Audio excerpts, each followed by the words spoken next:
Di malam hari, saat hujan deras, suamiku berteriak mengusirku. Kamu tidak punya hak di rumah ini. Keluar sekarang.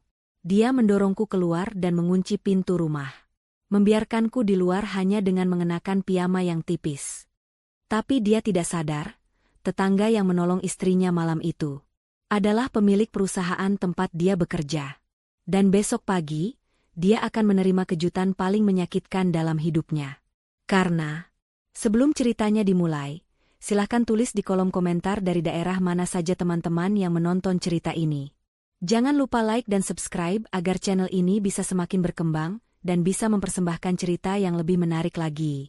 Suara petir menggelegar membelah langit malam yang gelap gulita. Hujan turun dengan sangat deras, seolah langit sedang menumpahkan seluruh amarahnya ke bumi. Di dalam sebuah rumah dinas mewah yang terletak di kawasan elit, suasana yang tak kalah panas sedang terjadi. Tiara berdiri mematung di dekat meja makan dengan tangan gemetar. Wajahnya tertunduk dalam, menyembunyikan air mata yang mulai menggenang di pelupuk matanya. Di hadapannya, Kevin berdiri dengan wajah merah padam dan napas memburu. Pria itu baru saja melempar piring berisi makan malam yang sudah disiapkan Tiara dengan susah payah, hingga pecah berantakan di lantai. Pecahan keramik dan sisa makanan berserakan mengotori lantai marmer yang dingin, sama seperti hati Tiara saat itu.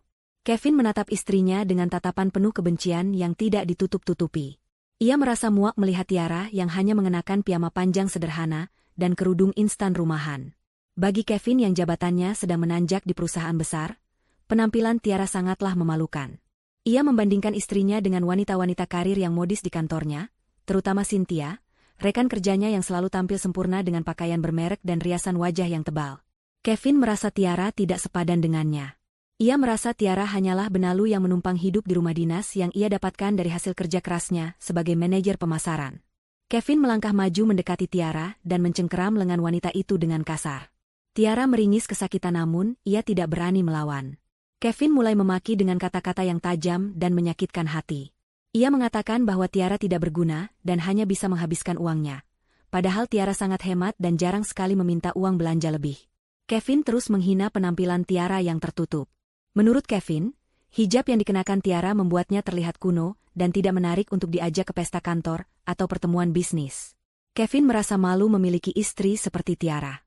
Tiara mencoba membela diri dengan suara lirih. Ia mengatakan bahwa ia sudah berusaha menjadi istri yang baik dan melayani semua kebutuhan Kevin. Namun pembelaan itu justru membuat amarah Kevin semakin meledak. Kevin tidak butuh alasan. Ia hanya butuh pelampiasan dan jalan keluar untuk menyingkirkan Tiara, agar ia bisa bebas bersama Cynthia.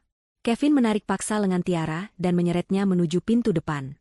Tiara menangis dan memohon agar Kevin tidak melakukannya, apalagi di luar sedang hujan badai yang sangat dahsyat. Tiara berusaha menahan langkah kakinya, tetapi tenaga Kevin jauh lebih besar. Kevin membuka pintu utama dengan kasar. Angin kencang bercampur air hujan langsung menyambar masuk, membasahi lantai teras. Tanpa belas kasihan sedikitpun, Kevin mendorong tubuh Tiara keluar, hingga wanita itu jatuh tersungkur di lantai teras yang basah dan dingin. Piyama tipis yang dikenakan Tiara seketika basah kuyup. Kerudung instannya miring berantakan. Tiara menatap suaminya dengan tatapan tidak percaya. Ia tidak menyangka pria yang dulu berjanji akan melindunginya di depan penghulu kini tega memperlakukannya lebih buruk daripada hewan. Kevin berdiri di ambang pintu dengan tatapan angkuh. Suaranya terdengar lantang mengalahkan suara hujan yang berisik. Ia berteriak keras mengatakan bahwa Tiara tidak punya hak sedikitpun di rumah itu. Kevin menegaskan bahwa rumah itu adalah fasilitas kantor untuknya, bukan untuk Tiara. Ia menyuruh Tiara pergi sekarang juga dan membiarkannya mati kedinginan di luar. Kevin berkata bahwa ia sudah muak melihat wajah Tiara yang menyedihkan. Setelah memuntahkan semua kalimat kejam itu, Kevin membanting pintu dengan sangat keras dan langsung menguncinya dari dalam.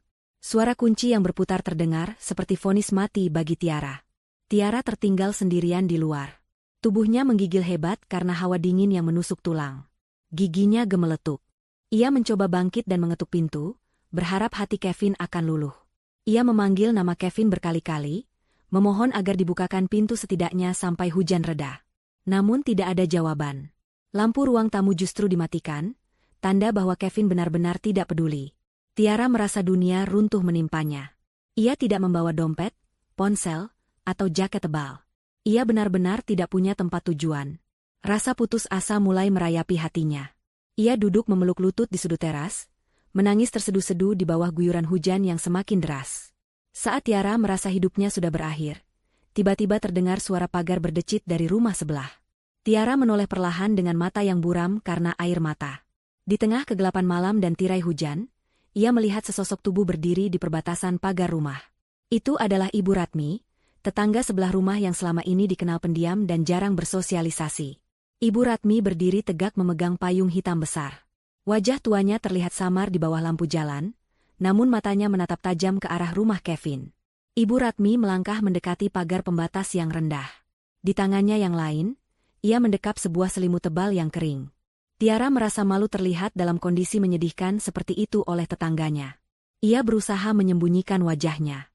Namun Ibu Ratmi tidak menunjukkan ekspresi jijik atau kasihan yang merendahkan. Wanita tua itu justru menatap Tiara dengan sorot mata yang teduh namun penuh kekuatan. Ibu Ratmi memanggil Tiara dengan lembut. Ia menyuruh Tiara untuk mendekat ke arah pagar. Dengan tubuh gemetar dan langkah tertatih, Tiara berjalan mendekati pagar. Ibu Ratmi segera mengulurkan tangan melewati pagar dan menyampirkan selimut tebal itu ke bahu Tiara. Kehangatan selimut itu sedikit mengurangi rasa beku di tubuh Tiara. Ibu Ratmi kemudian membuka pintu pagar penghubung kecil yang jarang digunakan. Ia mengajak Tiara masuk ke pekarangan rumahnya.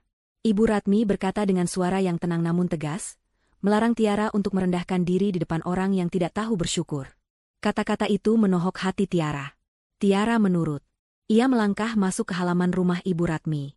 Saat Tiara sudah berada di bawah lindungan payung Ibu Ratmi, wanita tua itu menatap nanar ke arah pintu rumah Kevin yang tertutup rapat. Ada kemarahan yang luar biasa terpancar dari mata Ibu Ratmi, kemarahan yang belum pernah dilihat Tiara sebelumnya dari seorang nenek yang tampak biasa saja. Ibu Ratmi berbisik dengan nada dingin yang mencekam. Ia mengatakan bahwa mulai besok, Tiara tidak perlu lagi mengetuk pintu rumah Kevin. Tiara menatap Ibu Ratmi dengan bingung, tidak mengerti maksud perkataan itu. Di tengah suara hujan, Ibu Ratmi melanjutkan kalimatnya dengan pernyataan yang mengejutkan. Ia berkata bahwa ia baru saja memutuskan untuk memecat Kevin besok pagi. Tiara terbelalak kaget. Ia mengira ia salah dengar. Bagaimana mungkin seorang tetangga tua yang hidup sederhana bisa memecat suaminya yang seorang manajer di perusahaan besar? Ibu Ratmi tersenyum tipis, senyuman yang penuh misteri. Ia kemudian mengungkapkan identitasnya. Ia berkata bahwa dialah pemilik perusahaan tempat Kevin bekerja. Malam itu, di bawah hujan deras, Tiara baru saja melangkah masuk ke dalam babak baru kehidupannya tanpa ia sadari. Tiara masih terdiam kaku mendengar pengakuan Ibu Ratmi, namun rasa dingin di tubuhnya memaksanya untuk tidak banyak bertanya saat itu. Ibu Ratmi membimbing Tiara berjalan menuju pintu depan rumahnya. Dari luar, rumah Ibu Ratmi tampak seperti bangunan tua bergaya kolonial yang sederhana dan tidak terlalu mencolok. Dindingnya ditumbuhi tanaman rambat dan catnya berwarna putih gading yang agak kusam. Tiara sering berpikir bahwa Ibu Ratmi adalah pensiunan yang hidup pas-pasan dari uang pensiun mendiang suaminya. Namun, pemikiran itu hancur berkeping-keping begitu Ibu Ratmi membuka pintu utama rumahnya. Mata Tiara terbelalak lebar. Ia seolah melangkah masuk ke dimensi lain. Bagian dalam rumah Ibu Ratmi sangat kontras dengan tampilan luarnya.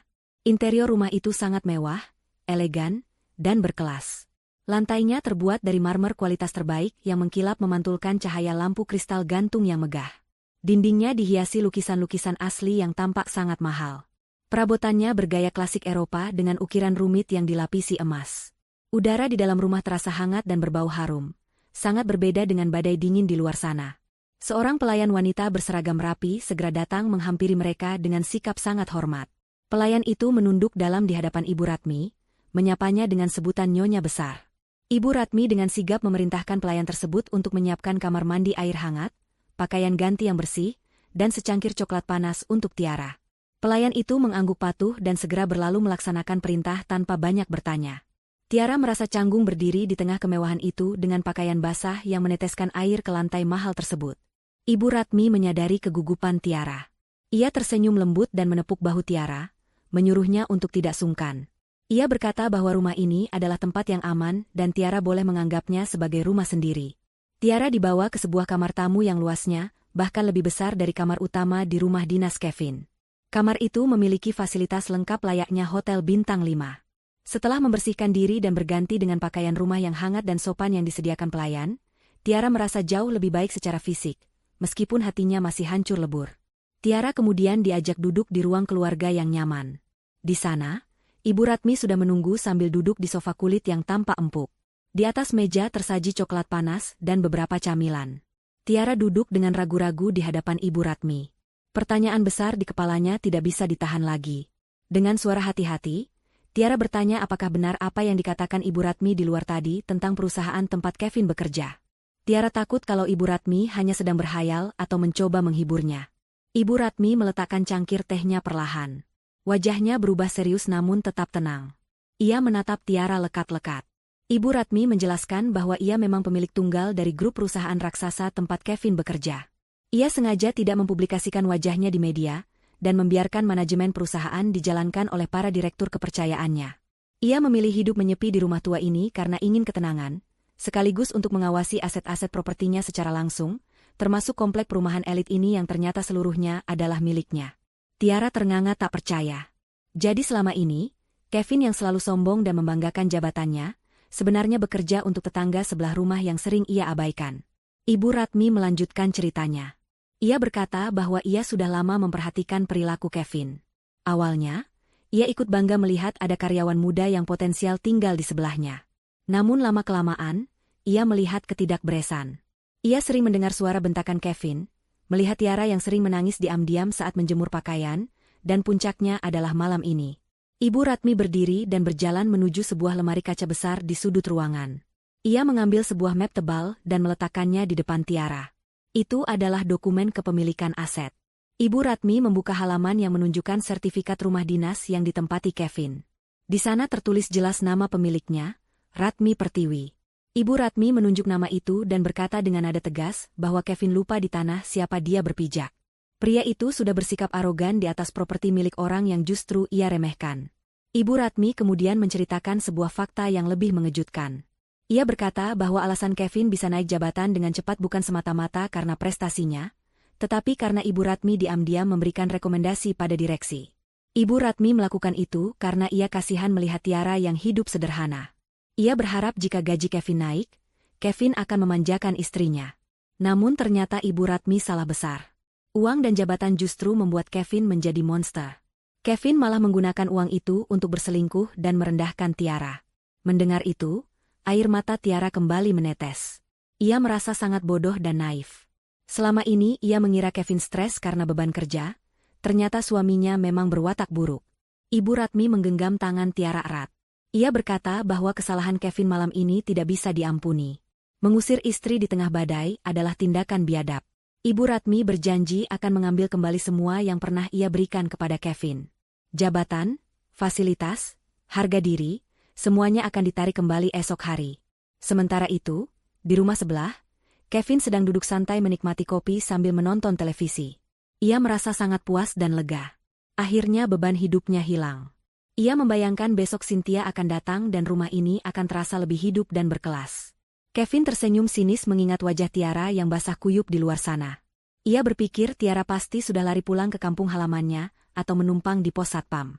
Kevin sama sekali tidak tahu bahwa hanya berjarak beberapa meter darinya, di balik dinding rumah tetangga yang ia anggap remeh, nasibnya sedang ditulis ulang. Surat pemecatan dan kehancuran karirnya sedang disiapkan malam itu juga oleh pemilik asli, kerajaan, tempatnya bernaung. Kevin tidur dengan nyenyak malam itu, tidak menyadari bahwa itu adalah tidur nyenyak terakhirnya sebagai orang sukses. Cahaya matahari pagi menembus celah tirai kamar tidur utama, membangunkan Kevin dari tidur yang ia rasa paling nyenyak dalam beberapa tahun terakhir. Ia menggeliat puas di atas kasur berukuran besar itu, merasakan kebebasan yang luar biasa. Tidak ada lagi suara langkah kaki Tiara yang menyiapkan sarapan di dapur, tidak ada lagi pemandangan jemuran pakaian sederhana di halaman belakang yang menurutnya merusak estetika rumah dinas mewah ini. Kevin bangun dengan perasaan sebagai pemenang. Ia berjalan menuju kamar mandi sambil bersiul pelan, membayangkan masa depannya yang cerah. Hari ini adalah awal dari kehidupan barunya. Ia sudah menyingkirkan apa yang ia anggap sebagai beban, dan sebentar lagi ia akan membawa Cynthia, wanita yang menurutnya sepadan dengan status sosialnya, untuk menjadi ratu di rumah ini. Setelah mandi air hangat yang menyegarkan, Kevin berdiri di depan cermin besar. Ia memilih setelan jas terbaiknya yang berwarna biru tua, dipadukan dengan kemeja putih bersih dan dasi sutra merah marun. Ia menyisir rambutnya dengan gaya klimis, menyemprotkan parfum mahal yang wanginya menyeruak memenuhi ruangan. Di pantulan cermin, ia melihat sosok pria sukses yang layak mendapatkan segalanya. Kevin mengambil ponselnya dan melihat ada pesan dari Cynthia yang menanyakan, apakah ia sudah bisa memindahkan barang-barangnya nanti sore. Kevin tersenyum lebar dan segera membalas dengan penuh percaya diri, bahwa rumah sudah kosong, dan Cynthia bisa datang kapan saja. Ia bahkan menyuruh Cynthia untuk membuang barang-barang lama Tiara yang mungkin masih tersisa di gudang jika wanita itu mau.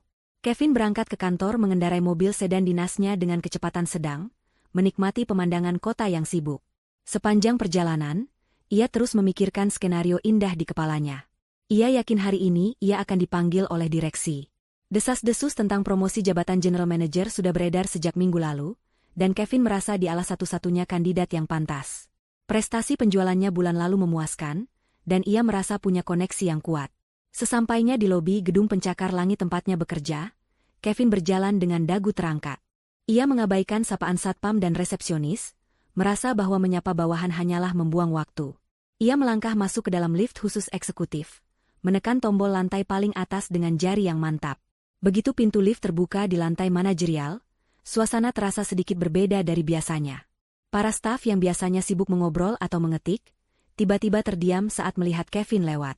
Beberapa dari mereka saling berbisik sambil melirik ke arahnya dengan tatapan yang sulit diartikan. Kevin yang terlalu percaya diri menganggap itu adalah tatapan kagum atau iri karena rumor promosinya. Ia masuk ke ruangannya, melempar tas kerjanya ke atas meja, dan bersiap memanggil sekretarisnya untuk meminta kopi. Namun belum sempat ia menekan tombol interkom, pintu ruangannya diketuk. Sekretarisnya masuk dengan wajah pucat dan menunduk takut.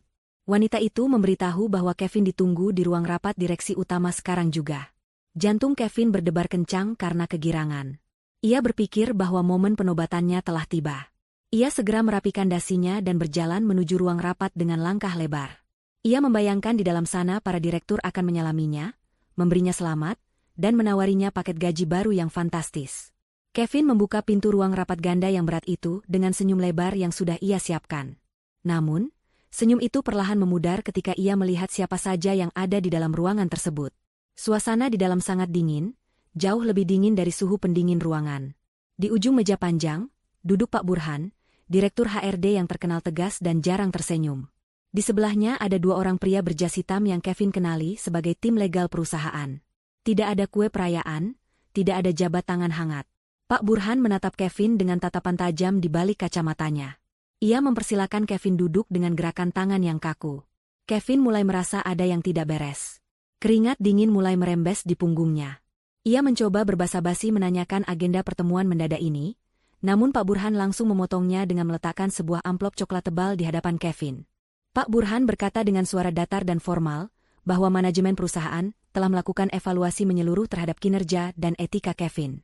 Berdasarkan hasil audit internal yang dilakukan semalam, perusahaan memutuskan untuk mengakhiri hubungan kerja dengan Kevin secara tidak hormat, efektif detik ini juga. Kevin ternganga. Ia merasa seperti disambar petir di siang bolong. Ia tertawa sumbang, mengira ini adalah lelucon atau prank kejutan ulang tahun, meskipun ulang tahunnya masih lama. Namun wajah-wajah serius di depannya tidak menunjukkan tanda-tanda bercanda. Kevin mulai panik. Ia memukul meja, berteriak menuntut penjelasan. Ia merasa tidak pernah melakukan kesalahan fatal. Penjualannya bagus, targetnya tercapai. Ia menuduh Pak Burhan iri padanya. Pak Burhan tidak terpancing emosi. Ia menekan tombol di pengendali jarak jauh yang ada di tangannya. Layar proyektor besar di belakang Pak Burhan perlahan turun dan menyala. Kevin menoleh dengan napas memburu. Di layar itu, muncul tampilan panggilan video langsung yang memperlihatkan sebuah ruangan kerja yang sangat mewah dan elegan, jauh lebih mewah dari ruangan direksi ini. Di tengah layar, duduk seorang wanita tua berwajah tegas namun anggun. Kevin menyipitkan matanya. Ia merasa mengenali wanita itu. Itu adalah Ibu Ratmi, tetangga sebelah rumahnya yang sering ia sebut sebagai nenek bau tanah. Tapi penampilan Ibu Ratmi kali ini sangat berbeda. Ia mengenakan kebaya sutra mahal dan perhiasan berlian yang berkilau. Kevin ternganga, otaknya berusaha memproses apa yang ia lihat. Sebelum ia sempat berkata apa-apa, kamera di layar bergerak sedikit melebar, memperlihatkan seseorang yang duduk di sebelah Ibu Ratmi. Napas Kevin tercekat. Di sana duduk Tiara. Istrinya yang semalam ia usir seperti sampah, kini duduk dengan punggung tegak di kursi kulit yang mahal. Penampilan Tiara berubah total. Ia mengenakan gamis modern berbahan premium yang jatuh dengan indah di tubuhnya, serta hijab syari berwarna pastel yang membuatnya terlihat sangat berkelas dan bercahaya. Wajah Tiara bersih, tenang, dan tidak ada jejak air mata. Ia memegang cangkir teh dengan anggun, menatap lurus ke arah kamera seolah menatap langsung ke jiwa Kevin. Suara Ibu Ratmi terdengar menggema melalui pengeras suara ruang rapat. Suaranya tenang namun memiliki otoritas yang mutlak. Ia memperkenalkan dirinya sebagai pemilik saham mayoritas dan pendiri grup perusahaan ini. Ia berkata bahwa selama ini ia membiarkan manajemen berjalan sendiri, namun perilaku Kevin telah memaksanya turun gunung. Kevin masih menggelengkan kepala tidak percaya, bergumam menyangkal fakta di depannya. Ibu Ratmi melanjutkan kalimatnya dengan tajam. Ia mengatakan bahwa Kevin telah melanggar kode etik terberat bagi seorang pemimpin, yaitu gagal memimpin keluarganya sendiri dengan adab. Ibu Ratmi menegaskan bahwa perusahaan tidak mempekerjakan seseorang yang tega membuang istri di tengah badai demi nafsu sesaat. Kemudian, Tiara mendekatkan wajahnya sedikit ke kamera. Tatapannya dingin, tanpa rasa cinta atau takut yang biasa Kevin lihat. Tiara berkata dengan suara yang jernih, memberitahu Kevin bahwa kunci rumah dinas sudah diganti pagi ini oleh tim manajemen properti. Ia memperingatkan Kevin untuk tidak mencoba pulang ke sana, karena rumah itu bukan lagi miliknya. Rumah itu, seperti juga perusahaan ini, adalah milik keluarga Tiara yang sesungguhnya. Tiara menutup kalimatnya dengan mengatakan bahwa surat cerai akan segera dikirimkan oleh pengacara Ibu Ratmi. Layar proyektor itu kemudian mati, meninggalkan Kevin dalam keheningan yang mencekam di ruang rapat. Pak Burhan berdiri, memberi isyarat kepada dua petugas keamanan bertubuh kekar yang menunggu di luar pintu. Petugas itu masuk dan memegang lengan Kevin kiri dan kanan. Kevin meronta, berteriak memanggil nama Tiara dan Ibu Ratmi, namun suaranya hanya memantul sia-sia di dinding kedap suara. Ia diseret keluar dari ruang rapat, melewati barisan karyawan yang kini menatapnya dengan pandangan mencemooh. Berita pemecatannya rupanya sudah menyebar lewat email internal. Kevin digiring sampai ke lobi, lencana identitasnya ditarik paksa, dan ia didorong keluar gedung tanpa diberi kesempatan mengemasi barang-barang pribadinya di meja kerja. Kevin berdiri di trotoar yang panas, masih dengan setelan jas mahalnya, namun kini ia merasa telanjang dan hina. Matahari siang bersinar terik, seolah mengejek Kevin yang berdiri linglung di depan gedung kantor yang baru saja membuangnya. Kemarahan perlahan mulai menguasai rasa kagetnya. Kevin tidak terima diperlakukan seperti ini. Ia merasa ini semua pasti salah paham atau konspirasi jahat Tiara yang menghasut tetangga tua itu. Dengan tangan gemetar menahan amarah, Kevin merogoh saku celananya mencari kunci mobil. Untungnya, kunci mobil pribadinya masih ada padanya, karena mobil dinas sudah pasti akan ditarik. Ia berlari menuju parkiran basement, masuk ke dalam mobilnya, dan memacu kendaraan itu dengan kecepatan tinggi membelah jalanan ibu kota yang macet. Pikiran Kevin kacau balau. Ia berteriak-teriak sendiri di dalam mobil, memukul setir kemudi berkali-kali. Ia tidak percaya bahwa Ibu Ratmi, nenek tua yang sering menyapu halaman dengan daster lusuh itu, adalah pemilik perusahaan raksasa tempatnya bekerja. Itu tidak masuk akal baginya. Dan Tiara, istri yang selama ini ia anggap lemah dan bodoh, ternyata memiliki hubungan dengan kekuasaan sebesar itu. Kevin merasa ditipu. Ia merasa dirinya adalah korban. Ia bertekad untuk melabrak mereka, menuntut haknya, dan memaksa Tiara untuk menjelaskan semuanya. Ia yakin Tiara masih mencintainya dan bisa dimanipulasi jika ia membujuknya dengan sedikit keras. Setelah menempuh perjalanan hampir 1 jam dengan ugal-ugalan, Kevin akhirnya sampai di gerbang komplek perumahan elit tempat tinggalnya, atau bekas tempat tinggalnya. Palang pintu otomatis yang biasanya terbuka begitu sensor membaca plat nomor mobilnya, kali ini tetap tertutup rapat. Kevin membunyikan klakson berkali-kali dengan tidak sabar. Seorang satpam yang biasanya hormat padanya, kini keluar dari pos dengan wajah datar dan dingin. Satpam itu tidak membukakan gerbang, melainkan berjalan mendekati kaca mobil Kevin dan mengetuknya pelan. Kevin membuka kaca jendela dan langsung membentak satpam tersebut, bertanya kenapa palang pintu tidak dibuka. Satpam itu menjawab dengan tenang bahwa akses Kevin ke komplek tersebut sudah dicabut per hari ini atas perintah pemilik kawasan. Kevin murka. Ia keluar dari mobil dan hendak memukul satpam itu. Namun langkahnya terhenti ketika melihat 2 orang petugas keamanan lain yang berbadan lebih besar keluar dari pos membawa pentungan, bersiaga di belakang rekan mereka. Kevin sadar ia kalah jumlah. Ia berteriak dari luar pagar, mengatakan bahwa barang-barangnya masih ada di dalam, dan ia punya hak untuk mengambilnya. Satpam itu menunjuk ke arah samping pos jaga, di luar area gerbang. Di sana, di atas trotoar yang berdebu, tertumpuk koper-koper dan kardus-kardus yang terlihat familiar. Kevin menoleh dan matanya membelalak. Itu adalah barang-barangnya. Baju-baju mahalnya, koleksi sepatunya, dan beberapa peralatan elektroniknya ditumpuk begitu saja secara asal-asalan. Beberapa kardus terlihat basah dan penyok, mungkin karena sisa genangan air atau dilempar dengan kasar. Kevin berlari mendekati tumpukan barang itu. Ia membuka salah satu koper dan melihat jas-jas kerjanya kusut tak beraturan. Ia merasa harga dirinya diinjak-injak sampai ke dasar tanah. Saat Kevin sedang meratapi nasib barang-barangnya, sebuah taksi berwarna biru berhenti tepat di belakang mobil Kevin. Pintu taksi terbuka, dan keluarlah Cynthia. Wanita itu tampil modis dengan kacamata hitam besar dan gaun pendek berwarna merah menyala. Ia memberi isyarat pada supir taksi untuk membantu menurunkan 2 koper besar miliknya. Cynthia tersenyum lebar ketika melihat Kevin, mengira Kevin sedang menunggunya untuk menyambut kedatangannya ke rumah baru mereka. Cynthia berjalan mendekat dengan gaya lenggak-lenggok yang dibuat-buat, belum menyadari situasi yang sebenarnya terjadi. Cynthia memeluk lengan Kevin dan bertanya dengan manja kenapa barang-barang Kevin ada di luar, apakah mereka akan pindah ke rumah yang lebih besar lagi seperti yang pernah Kevin janjikan. Pertanyaan polos namun penuh tuntutan itu membuat kepala Kevin semakin pening. Kevin menepis tangan Cynthia dengan kasar. Wajahnya pucat pasi dan berkeringat. Cynthia kaget dengan perlakuan kasar itu dan membuka kacamata hitamnya, menatap Kevin dengan bingung. Kevin berusaha menjelaskan dengan terbata-bata, namun suaranya tercekat di tenggorokan. Ia bingung harus mulai dari mana menceritakan bencana yang menimpanya dalam hitungan jam ini.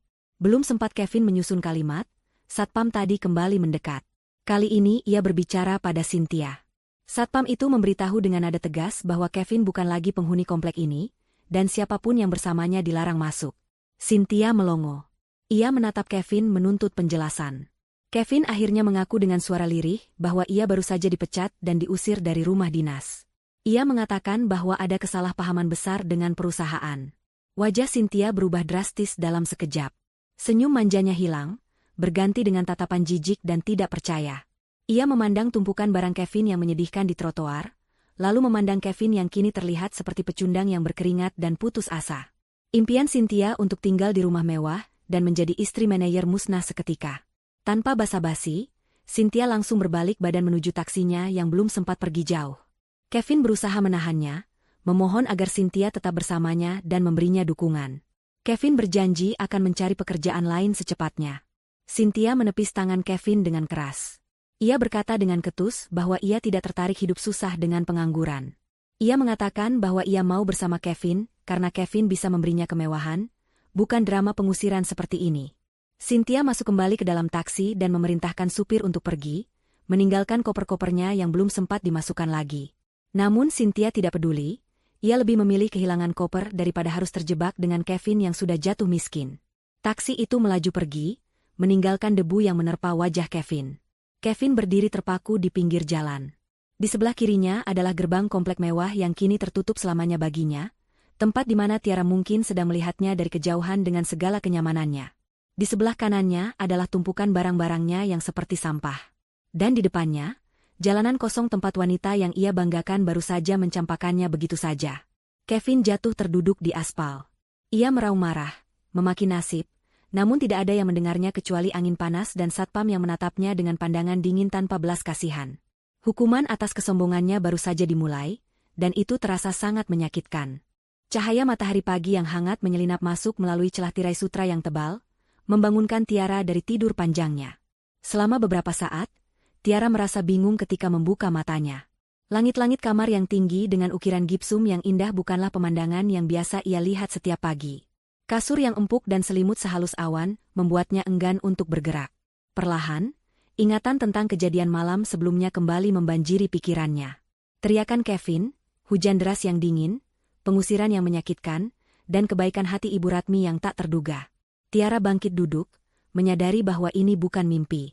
Ia benar-benar berada di dalam rumah mewah milik tetangganya yang misterius itu. Rasa cemas tiba-tiba menyergapnya. Ia merasa tidak pantas menikmati kemewahan ini.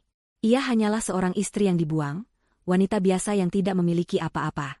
Setelah membersihkan diri dan mengambil air wudhu, Tiara melaksanakan sholat duha dengan khusyuk, memohon petunjuk dan kekuatan kepada Tuhan atas nasib yang menimpanya. Doa-doanya diiringi air mata yang mengalir deras. Namun kali ini ada rasa lega di dadanya, karena ia berada di tempat yang aman. Selesai sholat, Tiara keluar dari kamar dengan ragu-ragu. Suasana rumah besar itu sangat tenang. Ia berjalan menyusuri lorong yang dihiasi vas bunga besar berisi bunga segar yang harum. Langkah kakinya terhenti ketika melihat Ibu Ratmi sedang duduk di sebuah ruangan yang dindingnya terbuat dari kaca, menghadap ke taman belakang yang asri. Wanita tua itu sedang memandang jauh keluar, tampak sedang melamunkan sesuatu yang berat. Tiara memberanikan diri mendekat dan menyapa dengan sopan. Ibu Ratmi menoleh, wajahnya yang biasanya tegas kini terlihat lebih lunak dan penuh kasih sayang. Ia tersenyum dan melambaikan tangan, meminta Tiara untuk duduk di sampingnya. Di atas meja sudah tersedia sarapan yang berlimpah, namun Tiara merasa sungkan untuk menyentuhnya.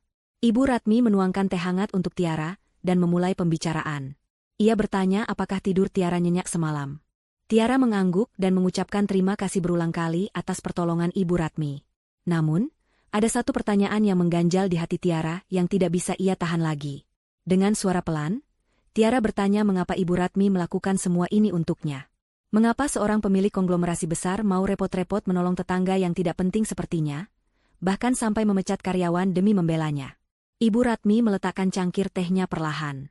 Ia menatap mata Tiara dalam-dalam, seolah mencari sesuatu di sana. Helaan napas panjang terdengar dari mulutnya. Ibu Ratmi berkata bahwa sudah waktunya Tiara mengetahui kebenaran yang selama ini terkubur rapat. Ia kemudian bangkit berdiri dan mengajak Tiara ikut bersamanya. Mereka berjalan menuju sayap kiri rumah tersebut, area yang selama ini tertutup dan jarang dimasuki oleh para pelayan. Ibu Ratmi berhenti di depan sebuah pintu kayu jati besar yang berukir indah. Dengan tangan yang sedikit gemetar, ia memutar gagang pintu dan membukanya lebar-lebar. Tiara melangkah masuk ke dalam ruangan itu dan tertegun. Ruangan itu tampak seperti sebuah galeri kenangan atau museum pribadi. Dinding-dindingnya dipenuhi oleh foto-foto keluarga yang dibingkai dengan emas.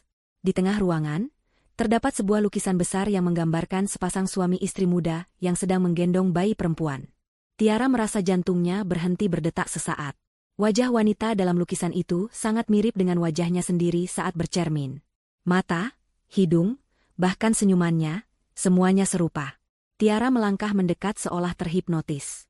Ia mengenali wajah itu dari satu-satunya foto usang yang pernah ia miliki dari panti asuhan dulu, foto orang tuanya yang meninggal karena kecelakaan saat ia masih bayi. Tiara berbalik menatap Ibu Ratmi dengan mata berkaca-kaca, meminta penjelasan. Ibu Ratmi berjalan mendekat, air mata mulai menetes di pipinya yang keriput. Dengan suara serak menahan tangis, Ibu Ratmi akhirnya mengungkapkan rahasia besar itu. Ia mengatakan bahwa wanita di lukisan itu adalah putri tunggalnya, anak kesayangannya yang pergi meninggalkan rumah puluhan tahun lalu, karena memilih menikah dengan pria sederhana yang dicintainya daripada menerima perjodohan bisnis yang diatur keluarga. Ibu Ratmi mengaku bahwa dulu ia keras kepala dan egois, sehingga membiarkan anaknya pergi. Namun ketika ia menyesal dan ingin mencari mereka, ia terlambat. Kecelakaan tragis telah merenggut nyawa anak dan menantunya, meninggalkan seorang bayi perempuan yang hilang di telan birokrasi panti asuhan yang kacau. Ibu Ratmi memegang kedua bahu Tiara dengan erat. Ia berkata bahwa bayi itu adalah Tiara. Tiara bukanlah orang asing yang kebetulan ditolong. Tiara adalah cucu kandungnya, satu-satunya darah daging yang tersisa dari garis keturunannya. Tiara menutup mulutnya dengan tangan, berusaha menahan isak tangis yang meledak. Kakinya lemas, dan ia jatuh berlutut di lantai. Ibu Ratmi ikut berlutut dan memeluk Tiara erat-erat. Pelukan seorang nenek yang telah menahan rindu selama puluhan tahun. Tangis keduanya pecah memenuhi ruangan sunyi itu. Segala rasa sakit, kesepian, dan penderitaan yang Tiara rasakan selama hidup sebatang kara seolah tumpah ruah dalam pelukan hangat neneknya. Setelah tangisan mereka mereda, Ibu Ratmi menghapus air mata di pipi Tiara dengan lembut. Ia menjelaskan mengapa ia tidak langsung memberitahu Tiara saat pertama kali menemukannya beberapa tahun lalu. Ibu Ratmi mengaku bahwa ia trauma. Ia takut jika Tiara tumbuh menjadi orang yang tamak atau jahat, karena kesulitan hidup yang dialaminya. Ia ingin memastikan bahwa cucunya mewarisi hati mulia ibunya, bukan sekadar mewarisi darahnya. Karena itulah, Ibu Ratmi membeli rumah di sebelah Tiara, menyamar menjadi nenek tua sederhana, untuk mengamati karakter Tiara dari dekat. Ibu Ratmi menceritakan betapa hancur hatinya melihat Tiara disakiti oleh Kevin setiap hari. Berkali-kali ia ingin turun tangan menghancurkan Kevin, namun ia menahannya. Ia menunggu momen yang tepat, momen di mana Kevin benar-benar melewati batas dan Tiara benar-benar siap untuk melepaskan pria itu. Dan malam badai itu adalah puncaknya. Ibu Ratmi berkata bahwa ia bangga pada Tiara. Meskipun hidup susah dan dihina suami, Tiara tetap sabar, taat beribadah, dan tidak pernah menjadi wanita yang pendendam atau bermulut kasar. Ujian itu telah membuktikan bahwa Tiara adalah permata yang sesungguhnya, persis seperti namanya, Ratmi, yang berarti permata. Ibu Ratmi kemudian mengajak Tiara berdiri dan membawanya ke depan cermin besar di sudut ruangan. Ia berdiri di belakang Tiara, memegang bahu cucunya sambil menatap pantulan mereka berdua. Ibu Ratmi berkata dengan tegas bahwa mulai hari ini, Tiara tidak boleh lagi menundukkan kepalanya. Tiara bukan lagi istri tak berdaya dari seorang manajer rendahan. Tiara adalah pewaris tunggal Ratmi Group, pemilik dari gedung-gedung pencakar langit, hotel, dan ribuan hektar tanah. Ibu Ratmi berjanji akan mengajarkan segalanya pada Tiara, melatihnya menjadi wanita kuat yang tidak akan pernah bisa diinjak-injak lagi oleh laki-laki manapun. Tiara menatap bayangannya di cermin. Di balik mata yang sembab itu, mulai tumbuh secercah keberanian baru. Ia menyadari bahwa takdirnya telah berubah. Tuhan tidak pernah tidur. Segala kesabarannya selama ini dibayar lunas dengan cara yang tidak pernah ia duga. Ia memegang tangan keriput neneknya dan menciumnya dengan takzim. Dalam hati, Tiara bersumpah akan membuat neneknya bangga dan tidak akan menyia-nyiakan kesempatan kedua yang diberikan Tuhan ini. Ia akan bangkit, bukan untuk membalas dendam dengan kejahatan, tetapi untuk menunjukkan pada dunia, dan pada Kevin, bahwa mereka telah membuang berlian demi menggenggam arang. Transformasi Tiara dari seorang istri yang teraniaya menjadi seorang ratu bisnis baru saja dimulai di ruangan penuh kenangan itu. Sementara Tiara mulai menata hidup barunya di istana Ibu Ratmi, nasib Kevin justru terjun bebas ke titik nadir. Ia terbangun di sebuah kamar hotel melati yang sempit dan pengap di pinggiran kota. Bau rokok apek dan lembab menyambut hidungnya begitu ia membuka mata.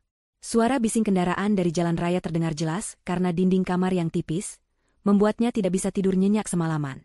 Kevin meraba-raba saku celananya mencari ponsel, satu-satunya barang berharga yang masih ia miliki selain mobil pribadinya dan beberapa pasang baju kusut yang ia selamatkan kemarin. Ia menatap layar ponsel dengan harapan ada kabar baik. Mungkin pihak kantor menyadari kesalahan mereka dan memintanya kembali. Namun, harapan itu musnah saat ia melihat notifikasi dari aplikasi perbankannya. Kevin mencoba login untuk mentransfer sisa uang tabungannya ke dompet digital agar bisa membeli makan, namun layar ponsel menampilkan pesan error berwarna merah, akun Anda dibekukan sementara atas permintaan otoritas terkait. Kevin panik. Ia mencoba akun bank lainnya, hasilnya sama. Ternyata tim legal perusahaan Ibu Ratmi bergerak sangat cepat. Mereka telah melaporkan dugaan penggelapan dana dan korupsi yang dilakukan Kevin selama menjabat, sehingga seluruh asetnya dibekukan untuk proses penyelidikan. Kevin melempar ponselnya ke kasur dengan frustrasi. Ia meremas rambutnya yang berantakan, berteriak marah yang hanya dijawab oleh suara cicak di dinding. Rasa lapar mulai melilit perutnya. Kevin teringat dompetnya hanya berisi beberapa lembar uang tunai yang tidak seberapa. Ia harus berhemat. Di tengah keputusasaan itu, pikirannya kembali tertuju pada Cynthia. Meskipun wanita itu kemarin meninggalkannya begitu saja di pinggir jalan, Kevin masih memiliki keyakinan bodoh bahwa Cynthia bisa dibujuk. Mungkin Cynthia hanya kaget dan emosi sesaat. Kevin yakin jika ia bisa meyakinkan Cynthia bahwa ini hanya sementara dan ia akan bangkit lagi, Cynthia akan mau kembali padanya. Lagi pula, mereka sudah menjalin hubungan gelap cukup lama, pasti ada rasa cinta yang tersisa. Dengan jari gemetar, Kevin mencoba menghubungi nomor Cynthia. Panggilan pertama ditolak. Panggilan kedua tidak diangkat. Panggilan ketiga langsung masuk ke kotak suara, tanda bahwa nomornya telah diblokir. Kevin tidak menyerah. Ia meminjam telepon resepsionis hotel dengan alasan ponselnya habis baterai. Kali ini panggilannya tersambung. Suara Cynthia terdengar di ujung sana, namun nadanya sangat dingin dan ketus. Begitu tahu itu Kevin, Cynthia langsung menyembur dengan makian. Ia mengatakan bahwa ia tidak mau berurusan dengan koruptor miskin yang akan segera masuk penjara. Cynthia memperingatkan Kevin untuk tidak pernah menghubunginya lagi, atau ia akan memanggil polisi atas tuduhan gangguan. Sambungan telepon diputus sepihak. Kevin berdiri mematung di lobi hotel murah itu, gagang telepon masih menempel di telinganya, sementara harga dirinya hancur berkeping-keping. Di sisi lain kota, Cynthia sedang berjuang dengan masalahnya sendiri. Meskipun ia bersikap angkuh pada Kevin, sebenarnya ia juga sedang panik. Berita pemecatan Kevin dan skandal korupsi di kantor lama mereka menyebar dengan cepat di grup WhatsApp industri. Cynthia, yang dikenal sebagai tangan kanan Kevin dalam banyak proyek dan skandal, ikut terkena imbasnya. Namanya menjadi buruk di mata rekan-rekan seprofesi. Ia tahu ia harus segera mendapatkan pekerjaan baru sebelum tabungannya menipis, karena gaya hidupnya yang hedonis selama ini membuatnya tidak memiliki banyak simpanan. Kartu kreditnya sudah hampir mencapai batas limit, karena belanjaan tas bermerek bulan lalu yang ia harapkan akan dilunasi Kevin. Cynthia berdandan secantik mungkin hari itu. Ia mengenakan blazer mahal, rok pensil yang membentuk tubuh, dan sepatu hak tinggi andalannya. Ia memiliki jadwal wawancara di Nusantara Corp, sebuah perusahaan kompetitor besar yang selama ini menjadi saingan berat perusahaan Ibu Ratmi. Cynthia merasa percaya diri. Dengan pengalamannya dan penampilannya yang menarik, ia yakin bisa memikat manajer HRD di sana. Ia berjalan masuk ke gedung perkantoran mewah itu dengan dagu terangkat, memandang remeh para kandidat lain yang menunggu di lobi dengan pakaian sederhana. Dalam benaknya, ia adalah bintang yang sedang mencari panggung baru. Setelah menunggu hampir 1 jam, nama Cynthia akhirnya dipanggil. Ia melangkah masuk ke ruang wawancara dengan senyum yang sudah dilatih di depan cermin. Ruangan itu besar dan dingin. Di ujung meja, duduk seorang wanita yang membelakangi Cynthia, menghadap ke jendela besar yang menampilkan panorama kota. Kursi kerjanya yang tinggi menutupi sosok wanita itu. Cynthia berdehem pelan, mengucapkan salam dengan suara manis yang dibuat-buat. Kursi itu perlahan berputar. Senyum di wajah Cynthia seketika membeku, lalu hilang tak berbekas. Matanya melotot seolah hendak keluar dari kelopaknya. Di hadapannya, duduk Tiara. Bukan Tiara yang memakai piyama lusuh dan kerudung berantakan, melainkan Tiara yang terlihat sangat berwibawa dengan balutan busana kerja muslimah yang elegan. Hijabnya tertata rapi, wajahnya bersih bercahaya, dan tatapannya tajam menusuk, jauh lebih mengintimidasi daripada tatapan HRD manapun yang pernah Cynthia temui. Di papan nama yang ada di atas meja, tertulis, Tiara Ratmi, Komisaris Utama. Cynthia mundur selangkah, kakinya goyah. Ia tergagap, tidak mampu mengeluarkan satu kata pun. Otaknya berusaha mencerna situasi yang tidak masuk akal ini. Bagaimana mungkin istri Kevin yang kampungan itu bisa menjadi petinggi di perusahaan saingan ini? Tiara menatap Cynthia dengan tenang, tanpa emosi, seolah sedang melihat serangga kecil yang tidak penting. Tiara membuka map lamaran kerja Cynthia yang ada di mejanya, membolak-balik halamannya dengan santai. Tiara mulai berbicara dengan suara yang datar namun penuh kuasa. Ia memberitahu Cynthia bahwa Nusantara Corp baru saja diakuisisi oleh Ratmi Group 2 hari yang lalu, menjadikannya salah satu anak perusahaan di bawah kendali keluarga Tiara.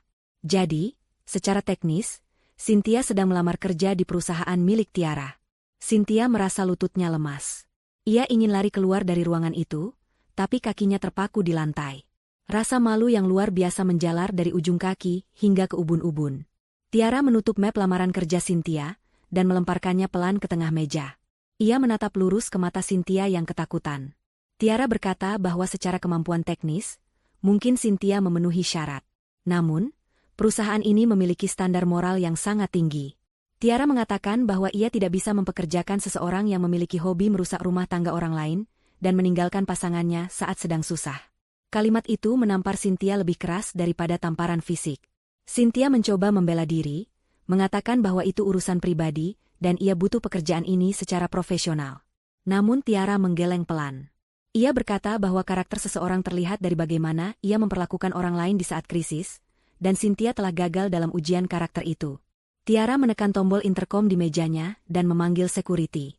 Ia berkata singkat pada petugas keamanan untuk mengantar tamu ini keluar dan memastikan namanya masuk dalam daftar hitam pelamar di seluruh anak perusahaan Ratmi Group. 2 orang petugas keamanan masuk dan meminta Cynthia keluar.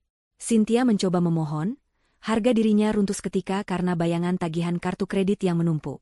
Tapi Tiara sudah kembali memutar kursinya menghadap jendela, mengabaikan keberadaan Cynthia sepenuhnya. Cynthia diseret keluar dari ruangan dengan penuh kehinaan, melewati para pelamar lain yang menatapnya heran. Di dalam ruangan, Tiara menghela napas panjang. Ia tidak merasa senang melihat penderitaan Cynthia, tapi ia merasa lega karena bisa menegakkan keadilan. Ia belajar dari neneknya bahwa memberi kekuasaan pada orang jahat adalah sebuah kejahatan tersendiri. Hari itu, Tiara menutup satu pintu masa lalunya dengan tegas, membiarkan orang-orang yang pernah menyakitinya menuai badai yang mereka tabur sendiri. Kevin duduk bersila di atas kasur tipis yang sudah mulai kempes di kamar hotel murahnya. Cahaya lampu neon yang berkedip-kedip di langit-langit kamar menambah kesan suram suasana hatinya.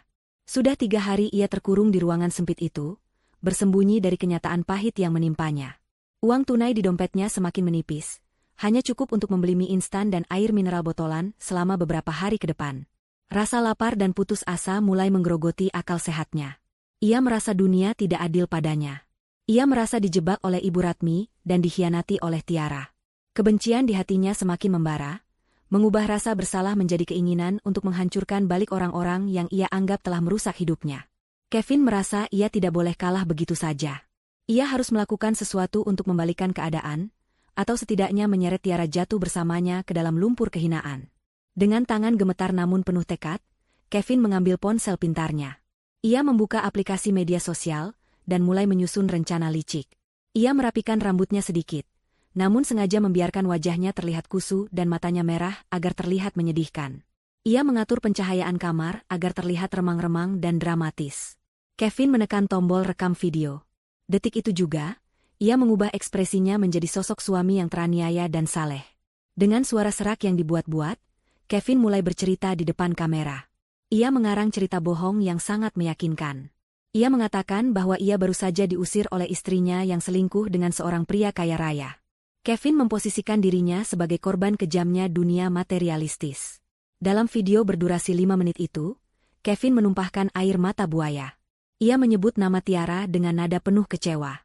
Ia menuduh Tiara telah berubah sejak mengenal tetangga kaya raya mereka yang ternyata adalah mucikari elit terselubung, fitnah keji yang ia tujukan pada Ibu Ratmi. Kevin berkata bahwa ia dipaksa bercerai karena ia tidak mampu membelikan barang-barang mewah yang diminta Tiara. Ia menutup video itu dengan kalimat religius, memohon doa dari netizen agar ia diberi kekuatan menghadapi ujian istri yang durhaka. Tanpa ragu sedikitpun, Kevin mengunggah video tersebut dengan judul yang provokatif.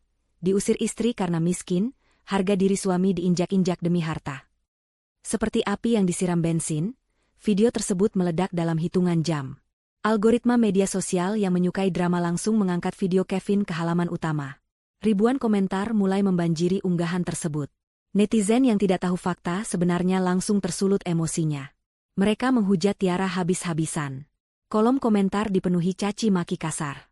Ada yang menyebut Tiara sebagai wanita tidak tahu diri, kacang lupa kulit, hingga sebutan-sebutan kotor lainnya. Simpati mengalir deras untuk Kevin. Beberapa orang bahkan menawarkan donasi ke rekening Kevin, yang tentu saja masih dibekukan, membuat Kevin semakin frustrasi karena tidak bisa mencairkan simpati itu menjadi uang. Namun, ia merasa puas. Setidaknya, nama baik Tiara hancur. Ia tertawa sinis membaca komentar-komentar yang mendoakan Tiara mendapat azab. Di istana Ibu Ratmi, suasana pagi yang biasanya tenang berubah menjadi tegang. Tiara menangis terseduh-seduh di ruang keluarga, sambil memegang tablet yang menampilkan video Kevin. Hatinya sakit bukan main. Ia tidak menyangka Kevin tega memfitnahnya sekeji itu. Tuduhan selingkuh dan fitnah terhadap Ibu Ratmi sebagai mucikari benar-benar melukai perasaannya. Tiara merasa takut untuk keluar rumah. Ia membayangkan pandangan orang-orang di luar sana yang pasti menatapnya dengan jijik. Ia merasa kotor oleh fitnah itu. Ibu Ratmi duduk di sampingnya, wajah tuanya merah pada menahan amarah yang meluap-luap. Namun, sebagai wanita yang telah memakan asam garam dunia bisnis yang keras, Ibu Ratmi tidak panik. Ia tahu bahwa air mata tidak akan menyelesaikan masalah ini. Ini adalah perang, dan Kevin baru saja membangunkan macan tidur. Ibu Ratmi mengambil tablet dari tangan Tiara, dan meletakkannya di meja dengan keras. Ia memegang dagu Tiara, memaksa cucunya untuk menatap matanya. Ibu Ratmi berkata dengan tegas bahwa menangis hanya akan membuat musuh merasa menang. Ia mengingatkan Tiara bahwa kebenaran tidak perlu berteriak kencang, ia hanya perlu ditunjukkan. Ibu Ratmi segera memanggil Pak Bastian, asisten pribadinya, dan tim hukum perusahaan. Perintahnya singkat namun mematikan, hancurkan narasi Kevin sampai ke akar-akarnya. Ibu Ratmi memutuskan untuk tidak bermain defensif dengan sekadar menyangkal. Ia akan melakukan serangan balik yang telak. Ia memerintahkan tim IT untuk mengambil rekaman CCTV dari kamera keamanan berkualitas tinggi yang terpasang di gerbang rumahnya, kamera yang selama ini merekam segala aktivitas di depan rumah Kevin tanpa sepengetahuan pria itu. Keesokan harinya, sebuah konferensi pers digelar di lobi kantor pusat Ratmi Group. Wartawan dari berbagai media datang berbondong-bondong, penasaran dengan klarifikasi dari pihak perusahaan yang terseret skandal viral ini. Tiara duduk di samping Ibu Ratmi di hadapan puluhan mikrofon. Awalnya Tiara gugup, namun genggaman tangan hangat neneknya memberinya kekuatan. Ibu Ratmi membuka acara dengan tenang. Ia tidak banyak bicara. Ia hanya berkata bahwa satu bukti visual lebih berharga daripada 1000 kata-kata bohong. Layar besar di belakang mereka menyala. Video CCTV malam kejadian itu diputar. Kualitas videonya sangat jernih, lengkap dengan audionya. Seluruh ruangan hening seketika. Di layar, terlihat jelas Kevin menyeret Tiara keluar dengan kasar. Suara teriakan Kevin terdengar menggelegar melalui pengeras suara, mengucapkan kalimat-kalimat penghinaan yang sangat menyakitkan. Kamu tidak punya hak di rumah ini. Keluar sekarang. Biar mati kedinginan di luar. Suara itu terdengar jelas, mematahkan narasi Kevin yang mengaku sebagai suami lembut yang teraniaya. Terlihat juga momen saat Kevin membanting pintu dan membiarkan Tiara menggigil di bawah hujan badai hanya dengan piyama tipis. Bunyi guntur dan suara tangis Tiara di video itu membuat bulu kuduk para wartawan merinding. Tidak berhenti di situ, tim hukum Ibu Ratmi kemudian menampilkan slide berikutnya. Itu adalah hasil audit keuangan dan mutasi rekening Kevin selama 2 tahun terakhir. Data itu ditampilkan secara transparan. Terlihat jelas aliran dana yang tidak wajar dari rekening Kevin ke sebuah rekening atas nama Cynthia. Jumlahnya fantastis, mencapai ratusan juta rupiah, yang digunakan untuk membeli tas mewah, perhiasan, dan biaya liburan berdua. Sementara di sisi lain, tercatat pengeluaran untuk kebutuhan rumah tangga Tiara yang sangat minim, bahkan di bawah standar kebutuhan hidup layak. Data itu telanjang di depan publik, membuktikan bahwa Kevin bukan suami miskin yang diperas istri, melainkan suami korup yang menelantarkan istri demi selingkuhan. Dampak dari konferensi pers itu sungguh dahsyat. Opini publik berbalik arah 180 derajat dalam sekejap mata. Netizen yang tadinya membela Kevin kini merasa tertipu dan marah besar. Gelombang hujatan berbalik menyerang Kevin dengan kekuatan 10 kali lipat. Tagar Justice for Tiara dan Kevin penipu menjadi trending topik dunia. Orang-orang mulai membongkar jejak digital Kevin dan Cynthia. Foto-foto liburan mereka yang dulu dipamerkan Cynthia di akun privat yang bocor, kini menjadi bahan olok-olokan. Kevin bukan lagi sekadar pengangguran, ia kini menjadi public enemy nomor 1. Wajahnya terpampang di mana-mana sebagai simbol suami durhaka dan manipulatif. Kevin, yang sedang makan di sebuah warung Tegal kecil dekat hotelnya, tidak menyadari badai yang sedang menuju ke arahnya. Ia sedang menikmati nasi sayur sambil tersenyum, melihat jumlah likes di videonya yang terus bertambah. Tiba-tiba, pemilik warung yang sedang menonton siaran ulang konferensi pers di televisi berteriak kaget. Ia menunjuk wajah Kevin di layar TV, lalu menunjuk wajah Kevin yang sedang makan.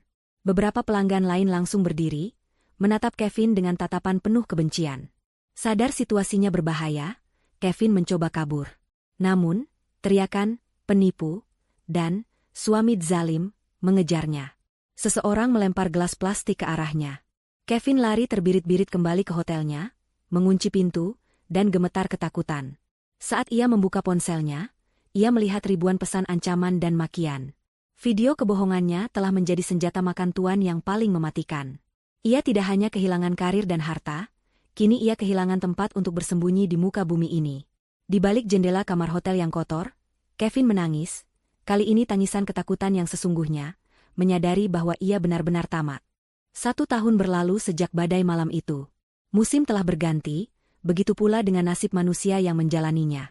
Di sebuah ruang kerja yang luas dengan pemandangan cakrawala kota metropolitan, Tiara duduk di balik meja mahoni besar. Wajahnya tampak serius membaca tumpukan dokumen laporan keuangan kuartal akhir. Penampilannya telah berubah drastis, namun tetap memancarkan kesederhanaan yang elegan. Ia mengenakan blazer modern berwarna navy yang dipadukan dengan hijab sutra bermotif abstrak yang artistik. Tidak ada lagi gurat ketakutan atau keraguan di wajahnya. Mata yang dulu sering basah oleh air mata, kini memancarkan kecerdasan dan ketajaman intuisi bisnis. Selama 12 bulan terakhir, hidup Tiara bagaikan masuk ke dalam kawah candra di muka. Ibu Ratmi tidak membiarkannya bersantai menikmati kekayaan. Sebaliknya, neneknya itu mendidiknya dengan sangat keras. Tiara harus bangun sebelum subuh, belajar tentang manajemen aset, hukum bisnis, strategi negosiasi, hingga tata krama pergaulan tingkat tinggi.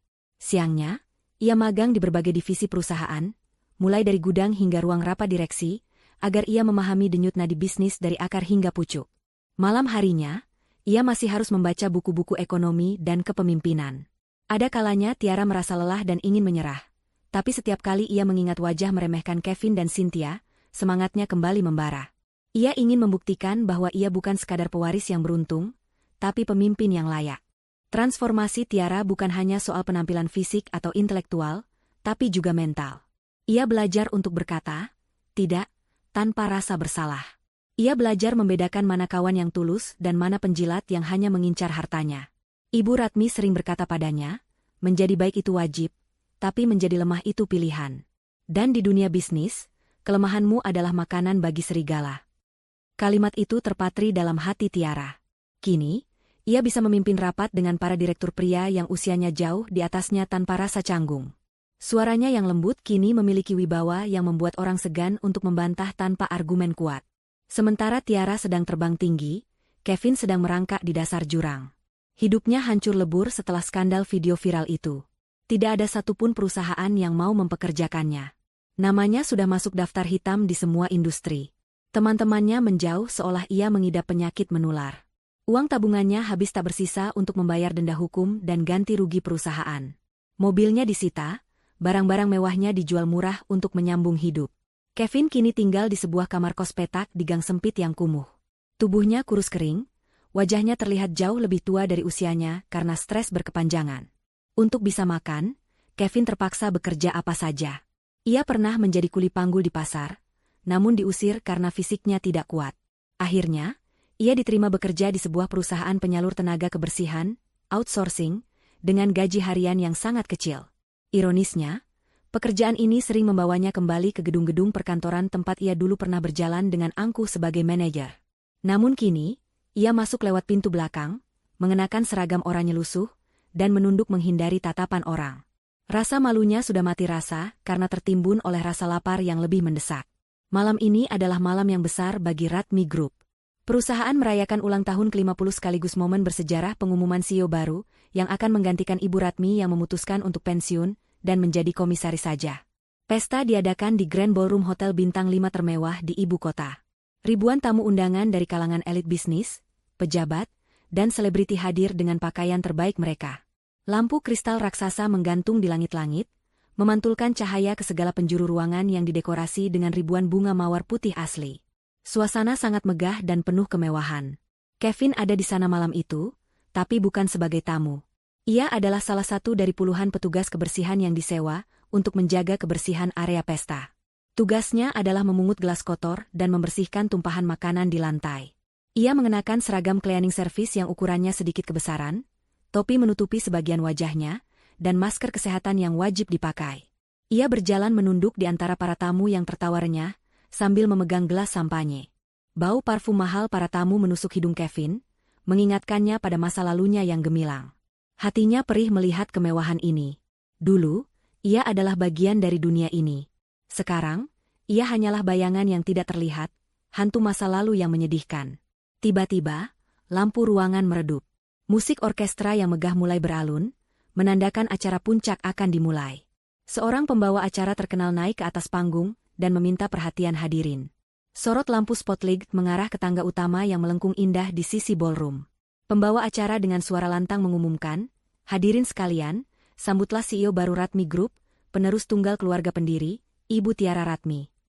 Pintu ganda di puncak tangga terbuka. Semua mata tertuju ke sana, termasuk mata Kevin yang sedang memegang nampan berisi gelas kotor di sudut ruangan. Napas Kevin tercekat. Waktu seolah berhenti berputar baginya. Di puncak tangga, berdiri sosok wanita yang begitu memukau, hingga membuat seluruh ruangan menahan napas.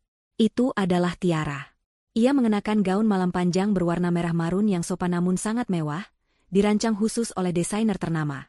Hijabnya berkilauan tertimpa cahaya lampu, dihiasi sebuah bros berlian kecil yang menyilaukan.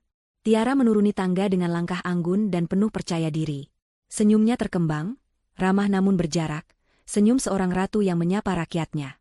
Di sampingnya, Ibu Ratmi berjalan dengan wajah bangga, menggandeng tangan cucunya. Kevin tidak bisa melepaskan pandangannya. Ia merasa matanya mengkhianatinya. Wanita yang bersinar terang di sana, yang dipuja dan ditepuk tangani oleh ribuan orang kaya itu, adalah wanita yang sama yang dulu ia bentak karena lupa menyetrika kemejanya. Wanita yang ia sebut memalukan dan kampungan.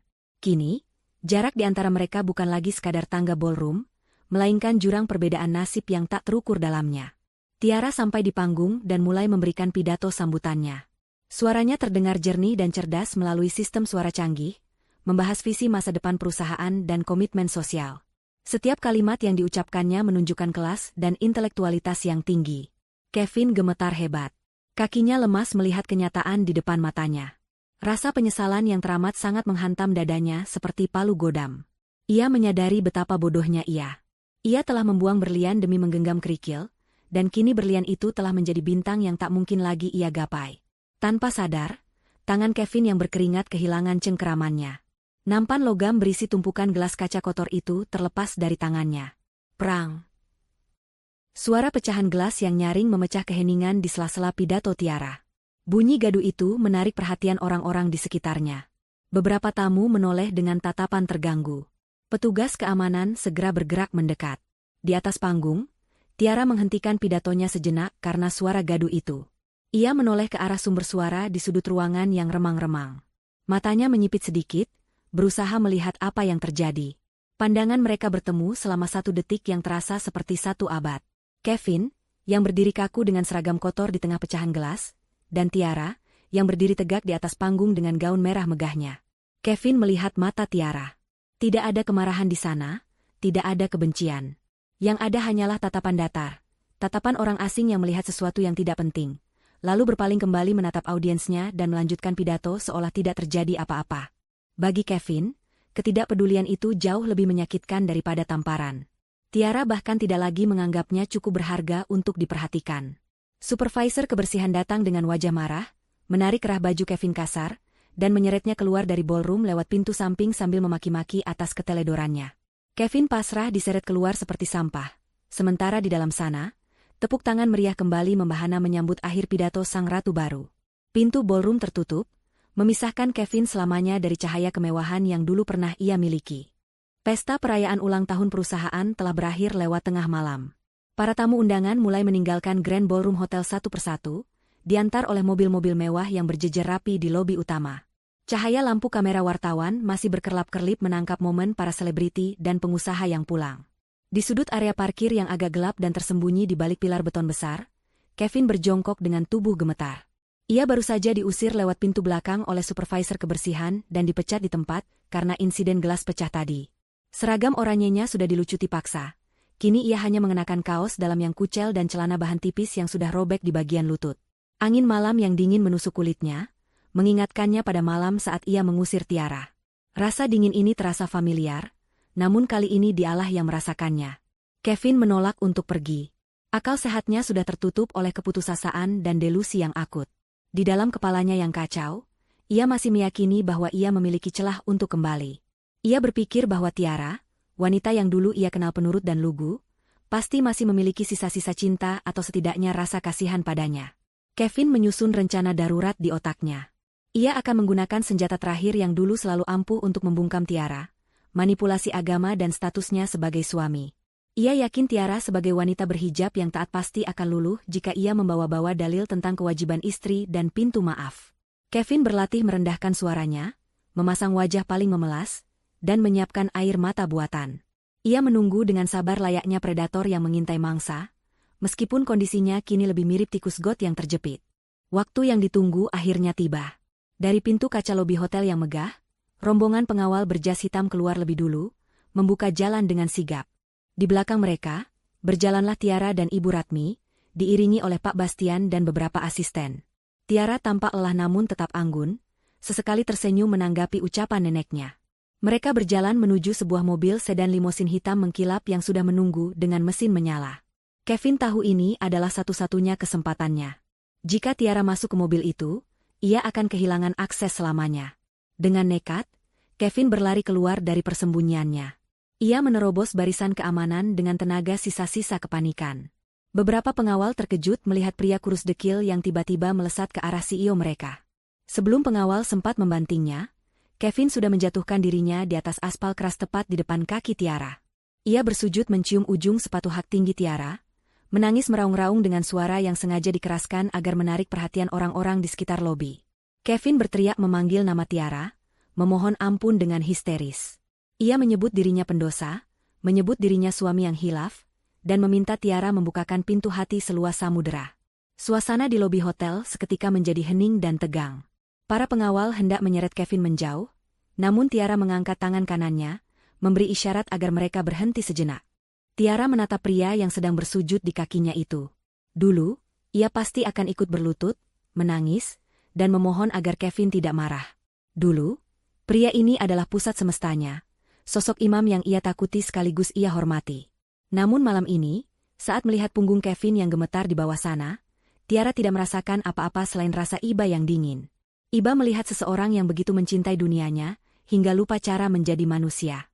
Kevin yang merasa tidak diusir, mengangkat wajahnya perlahan. Air mata dan ingus membasahi wajahnya yang kotor. Ia menatap Tiara dengan mata memelas penuh harap. Ia mulai melancarkan serangan manipulasinya. Dengan suara serak, Kevin berkata bahwa ia tahu ia salah, tapi ia tetaplah suami sah Tiara di mata Tuhan.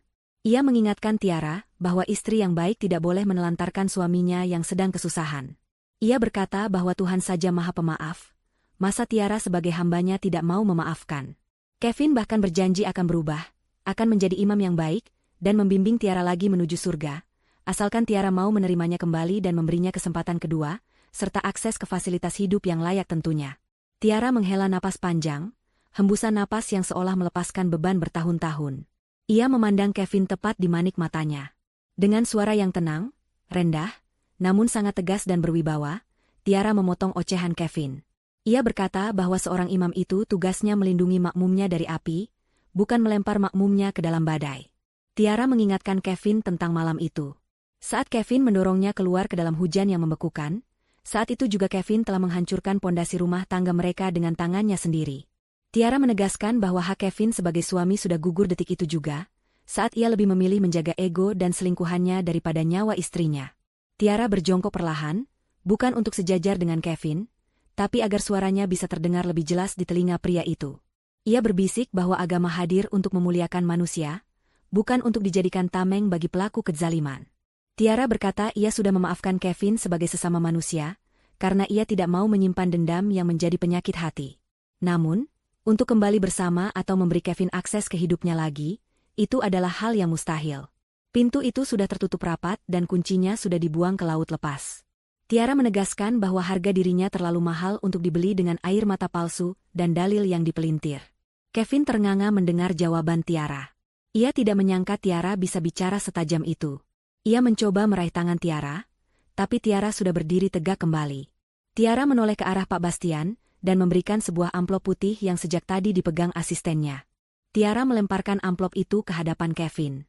Ia berkata bahwa itu adalah uang pesangon terakhir atas nama kemanusiaan, cukup untuk membeli tiket bus pulang ke kampung halaman Kevin dan modal hidup sederhana selama sebulan. Tiara menyuruh Kevin pergi, meninggalkan kota ini, dan bertaubat dengan sungguh-sungguh, bukan di hadapannya, tapi di hadapan Tuhan yang sesungguhnya. Setelah mengucapkan itu, Tiara berbalik badan tanpa ragu sedikitpun. Ia menggandeng Ibu Ratmi dan masuk ke dalam mobil mewah itu. Pintu mobil tertutup, memisahkan dunia mereka berdua secara mutlak. Mesin mobil menderu halus, membawa Tiara pergi meninggalkan masa lalunya yang kelam di trotoar hotel. Kevin mencoba mengejar mobil itu, berteriak memanggil nama Tiara sekali lagi, tapi kali ini para pengawal tidak memberinya ampun.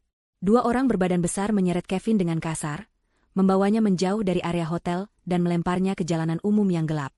Kevin tergeletak di pinggir jalan sambil memeluk amplop putih itu, menangis meraung-raung di bawah lampu jalan yang remang. Sujudnya ditolak, manipulasinya gagal total, dan malam itu ia menyadari bahwa ia benar-benar sendirian di dunia ini. 3 minggu berlalu sejak insiden memalukan di hotel tersebut. Langit sore di ibu kota tampak labu, menggantung berat seolah menahan beban air yang siap tumpah.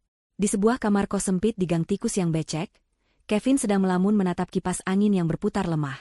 Uang pemberian Tiara sudah menipis, karena Kevin masih belum bisa mengatur keuangannya, dan enggan pulang kampung karena gengsi. Ia masih berharap ada keajaiban instan yang bisa menyelamatkannya. Namun, keajaiban tidak datang. Yang datang justru ketukan keras di pintu kamarnya yang rapuh. Ketukan itu terdengar mendesak dan penuh ancaman, membuat jantung Kevin berdegup kencang. Sebelum Kevin sempat membuka pintu, daun pintu itu sudah didobrak paksa dari luar. 3 orang polisi berseragam lengkap dan 2 orang berpakaian preman masuk memenuhi ruangan sempit itu. Kevin terlonjak kaget, mundur hingga punggungnya menabrak tembok lembab. Salah satu petugas menunjukkan surat penangkapan. Ternyata, audit investigasi di perusahaan lama Kevin telah selesai sepenuhnya dan menemukan bukti-bukti baru yang memberatkan. Kevin tidak hanya melakukan korupsi kecil-kecilan, tapi terbukti menggelapkan dana proyek pemasaran fiktif selama 2 tahun berturut-turut untuk membiayai gaya hidup mewahnya bersama Cynthia. Jumlah kerugian negara dan perusahaan tergolong besar, yang membuatnya terancam hukuman penjara di atas 5 tahun. Kevin tidak sempat membela diri. Tangannya langsung diborgol dengan besi dingin yang menyakitkan. Ia diseret keluar dari kamar kosnya, menjadi tontonan para tetangga kos yang berbisik-bisik mencemooh. Wajah Kevin pucat pasi, keringat dingin mengucur deras. Bayangan tentang sel penjara yang dingin, makanan basi, dan kekerasan narapidana lain menari-nari di kepalanya. Saat ia digiring masuk ke dalam mobil polisi, Kevin melihat ke arah langit. Hujan mulai turun rintik-rintik. Ia teringat kembali pada hujan deras malam itu saat ia mengusir Tiara. Kini, hujan itu seolah datang untuk mengantar kepergiannya menuju kehancuran. Karma telah menyelesaikan putarannya dengan sempurna. Kevin yang dulu mengunci Tiara di luar rumah, kini akan dikunci di dalam sel sempit untuk waktu yang sangat lama. Sementara itu, nasib Cynthia tidak jauh berbeda. Berita penangkapan Kevin menyeret namanya kembali ke permukaan. Meskipun Cynthia tidak dipenjara karena kurang bukti keterlibatan langsung dalam penggelapan dana, sanksi sosial yang ia terima jauh lebih kejam. Namanya sudah hancur lebur. Tidak ada pria mapan yang mau mendekatinya, tidak ada perusahaan yang mau menerimanya. Cynthia berakhir menjadi penjaga toko kelontong kecil di pinggiran kota dengan gaji pas-pasan, kehilangan semua kemewahan dan kecantikan yang dulu ia banggakan. Ia hidup dalam penyesalan yang pahit setiap hari, meratapi keputusan bodohnya memilih pria yang salah dan menyakiti wanita yang benar. Beratus-ratus kilometer dari sel penjara Kevin yang pengap, suasana yang sangat berbeda terasa di kediaman pribadi Ibu Ratmi. Hujan deras mengguyur bumi sore itu, persis seperti hujan di babak awal kisah ini. Namun kali ini, Tiara tidak berada di luar kedinginan. Ia berdiri di balkon lantai 2 rumah mewahnya yang terlindung atap kaca, mengenakan pakaian rumah yang hangat dan nyaman. Di tangannya, ada secangkir teh chamomile yang mengepulkan uap harum. Ia menatap butiran air hujan yang menghantam kaca dengan perasaan damai yang sulit dilukiskan. Tidak ada lagi rasa takut, tidak ada lagi trauma. Suara hujan yang dulu terdengar seperti ancaman, kini terdengar seperti nyanyian alam yang menenangkan. Ibu Ratmi datang menghampiri dengan langkah pelan, berdiri di samping cucunya. Wanita tua itu tampak lebih segar dan bahagia sejak Tiara mengambil alih beban perusahaan. Ia ikut memandang ke arah hujan, lalu menoleh menatap profil wajah Tiara yang tenang. Ibu Ratmi bertanya pelan, apakah Tiara masih teringat pada kejadian masa lalu setiap kali hujan turun? Tiara tersenyum tipis, menoleh pada neneknya. Ia menggeleng pelan. Tiara menjawab bahwa ia tidak melupakan kejadian itu, tapi ia sudah tidak lagi merasakan sakitnya. Ia justru merasa bersyukur. Tiara menjelaskan bahwa jika hujan badai malam itu tidak terjadi, jika Kevin tidak mengusirnya dengan kejam, mungkin ia masih akan terjebak dalam pernikahan yang beracun selamanya. Mungkin ia tidak akan pernah memberanikan diri mengetuk pagar rumah Ibu Ratmi. Mungkin ia tidak akan pernah tahu siapa jati dirinya yang sebenarnya. Badai itulah yang memaksanya keluar dari zona nyaman yang menyakitkan menuju takdirnya yang sesungguhnya. Hujan itu bukan menghukumnya, tapi membersihkan jalan hidupnya dari orang-orang yang tidak pantas berada di masa depannya. Tiara berkata bahwa Tuhan membungkus kado terindahnya dengan kemasan yang paling menyakitkan, dan ia bersyukur telah berani membuka kemasan itu. Ibu Ratmi tersenyum bangga, matanya berkaca-kaca. Ia merangkul bahu Tiara, menyandarkan kepalanya sejenak di bahu cucunya yang kini sudah menjadi wanita kuat. Mereka berdua berdiri di sana dalam keheningan yang nyaman, menikmati teh hangat sementara dunia di luar sana basah kuyup. Tiara menyeruput tehnya, merasakan kehangatan menjalar ke seluruh tubuhnya. Di kejauhan, sirine mobil polisi yang membawa Kevin sayup-sayup terdengar, namun suara itu segera hilang ditelan suara hujan, sama seperti nama Kevin yang perlahan hilang dari ingatan Tiara. Cerita ini berakhir bukan dengan sorak-sorai kemenangan yang berisik, melainkan dengan ketenangan yang paripurna. Sang antagonis mendapatkan tempat yang layak sesuai perbuatannya di balik jeruji besi, sendirian dan penuh penyesalan. Sang protagonis mendapatkan kembali mahkotanya, dikelilingi keluarga yang mencintainya, dan hidup dalam kedamaian. Di bawah guyuran hujan yang sama, dua nasib manusia berakhir di kutub yang berbeda. Tiara meletakkan cangkirnya, menarik napas panjang menghirup aroma tanah basah, dan tersenyum menyambut hari esok. Ia tahu, mulai sekarang, tidak akan ada lagi yang berani mengusirnya ke dalam badai, karena ia telah menjadi sang pengendali badai itu sendiri.